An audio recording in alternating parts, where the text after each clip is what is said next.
मग खूप खूप अभिनंदन तुम्हाला पदी नियुक्ती झाल्याबद्दल आमच्या मीडियातर्फे. आपला परिचय सांगा. धन्यवाद.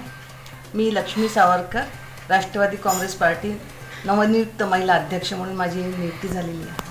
मग नियुक्ती कोणाकडून प्राप्त झालेली आहे काय मला आमच्या प्रदेशाध्यक्ष आदरणीय रुपालीताई चाकणकर यांनी मला महिला अध्यक्षपदाची जबाबदारी दिलेली आहे. काय सांगणार, कसं प्रकार आपलं कार्य सुरू होतं आधी याच्या आधी? मी याच्या आधी जेव्हापासून मी पार्टीमध्ये आहे तेव्हापासून मी अगदी माझं प्रामाणिकपणे कार्य सुरू ठेवलेलं आहे. आणि यात मला पार्टीचे जे ज्येष्ठ श्रेष्ठ जे आहेत आणि माझे युवा वर्ग सर्वांची मला खूप म्हणजे सहयोग करत होते मला ते. आणि मी माझं अगदी प्रामाणिकपणे कार्य करत राहिले. पार्टीच्या प्रत्येक मीटिंग असो, आपल्या वार्डामध्ये छोटे छोटे कार्यक्रम घेणे असो, जेही पक्षाचे आदेश मी पूर्ण फॉलो करत होती. आणि त्याच्या म्हणजे माझ्या प्रामाणिकपणाचं हे मला पोचपावती मिळालेली आहे की आज मी महिला अध्यक्षपदाची जबाबदारी माझ्याकडे दिलेली आहे.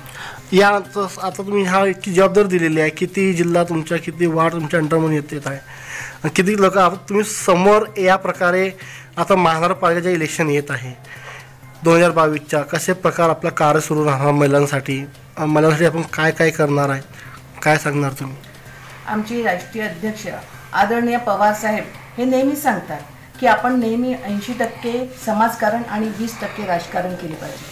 तर माझं सर्वात प्रथम ध्येय हे आहे की महिला सक्षम करणे. जोपर्यंत महिला सक्षम होणार नाही, महिला सक्षम करणे हे माझं सगळ्यात पहिलं ध्येय आहे. आणि त्याकरता मी पूर्ण प्रयत्न करणार आहे. महिलांच्या हाताला मी काम देणार आहे. आमच्या आदरणीय सुप्रियाताई आणि आमच्या प्रदेशाध्यक्ष रुपालीताई यांच्याशी मी बोलणार आहे की महिलांच्या हाताला आपण काम कसं दिलं पाहिजे. आणि माझा त्या समाजकारणातूनच मला महिलांना राजकारणात आणायचं आहे. आमच्या आदरणीय पवारसाहेबांची ध्येय धोरणे मला जनसामान्य माणसापर्यंत पोहोचवायची आहे, घराघरात पोहोचवायची आहे. आणि महिला मला राजकारणात आणायच्या आहे. आज आपण बघतो आहे की 50% महिलांना आरक्षण आहे, पण कुठे महिला देताना दिसत नाही आहे. आणि आता वार्डाचे इलेक्शन 2022ला सुरू होत आहे. तर त्यानुसार मला कार्य करायचं आहे. मला आता मोठी जबाबदारी दिलेली आहे. तर मला प्रत्येक वार्डात वार्ड अध्यक्ष तयार करायचे आहे, अध्यक्षांची म्हणजे पूर्ण कार्यकारिणी तयार करायची आहे, बूथ अध्यक्ष तयार, आणि हे सर्व मी लवकरात लवकर करणार आहे. आणि मी माझी म्हणजे जे कार्य आहे ते मी दाखवणार आहे पूर्ण माझ्या ह्याच्यात कामात. महानगरपालिका इलेक्शनमध्ये तुम्ही काय सांगणार येणाऱ्या काळात? येणाऱ्या काळात मी माझ्या पक्षाची ध्येय धोरणे आणि आदरणीय पवारसाहेबांची जे विचारधारा आहे मी ती घराघरात सामान्य जनतेपर्यंत पोहोचण्याची मी कार्य करणार आहे. आणि महिलांना राजकारणात आणणार आहे. आणि जे वार्डाच्या ज्या समस्या आहे त्या मी जाणून घेणार आहे. प्रत्येक वार्डात आता माझं एक दिवसात दररोज मी 5 तरी वार्ड फिरणार आहे. आणि महिलांच्या कुठल्या समस्या आहेत, बाकी जनतेच्या कुठल्या समस्या आहेत त्या मी बघणार आहे. आणि त्या सोडवण्याचा पूर्ण 100% प्रामाणिक प्रयत्न करणार आहे. थँक्यू. आपलं नाव? मी शीतल पाटील.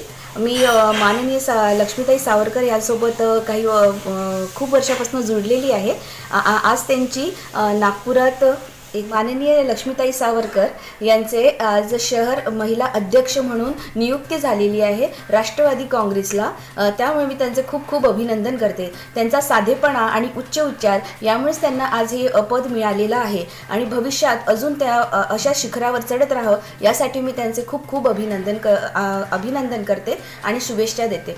त्यांचं मेन मोटिव्ह जे आहे, जेव्हा ज्यांना मी अभिनंदन केलं तेव्हा त्या बोलल्या की मी महिला शहर अध्यक्ष आहे, त्यामुळे मला महिलांना आत्मनिर्भर करायचं आहे, त्यांना पक्षासोबत जोडायचं आहे आणि महिलांचा विकास करायचा आहे. आणि ते त्या नक्कीच करतील अशी मी त्यांच्याकडनं अपेक्षा करते. धन्यवाद.